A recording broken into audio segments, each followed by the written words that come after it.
Hello বন্ধুরা, welcome to my channel. এখন কথা বলবো ম্যাচ নিয়ে, যেখানে রইল বাকি 7। বৃষ্টিতে ভেস্তে গেল ম্যাচ।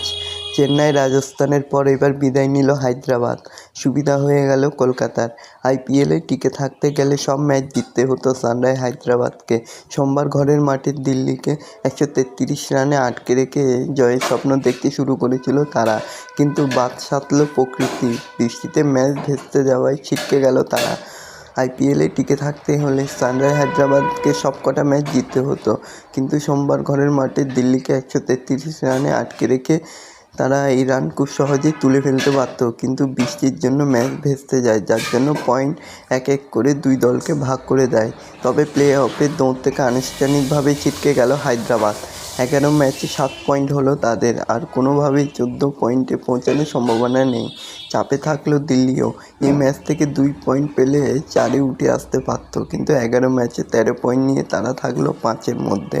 তো বন্ধুরা, এরকমই সব আইপিএলের খবর প্রতিনিয়ত জানতে হলে চ্যানেলটিকে অতি শীঘ্রই লাইক, কমেন্ট, সাবস্ক্রাইব করতে ভুলো না, আর বন্ধুদের মধ্যে প্রচুর পরিমাণে শেয়ার করে দাও, যাতে আমার 4,000 ঘন্টা ওয়াচ টাইম খুব শীঘ্রই পূর্ণ হয়ে যায়।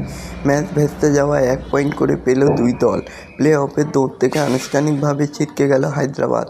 11 ম্যাচে 7 পয়েন্ট হলো তাদের, আর কোনোভাবেই 14 পয়েন্টে পৌঁছানোর সম্ভাবনা নেই। চাপে থাকলেও দিল্লিও এই ম্যাচ থেকে 2 পয়েন্ট পেলেও 4-এ উঠে আসতে পারত, কিন্তু 11 ম্যাচে 13 পয়েন্ট নিয়ে তারা থাকলো 5-এই।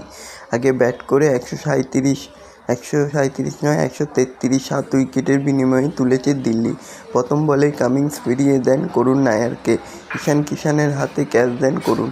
এরপর 3টি ক্যাচ নেন ঈশান। তৃতীয় ওভারে প্রথম বলে ফ্ল্যাপ ডুপ্লেসি ফেরান কামিন্স। পঞ্চম ওভারে ফেরান অভিষেক পোরেলকে। পরের ওভারেই নিয়ে নেয় অক্ষয় প্যাটেল। বিপদের সময় রাহুলের উপর ভরসা করেছিল দিল্লি, তিনিও ব্যর্থ হয়ে যায়। একসময় 21 রানে 5 উইকেট পড়ে গেছিল দিল্লির।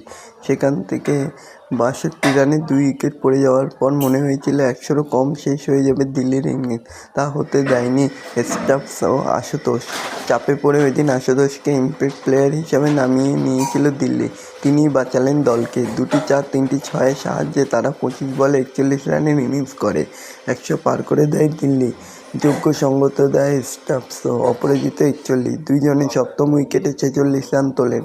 পুরো ম্যাচ হলে হয়তো জিততে পারত না দিল্লি, তাহলেও 1 পয়েন্টে সন্তুষ্ট থাকতে হলো অক্ষয় প্যাটেলদের।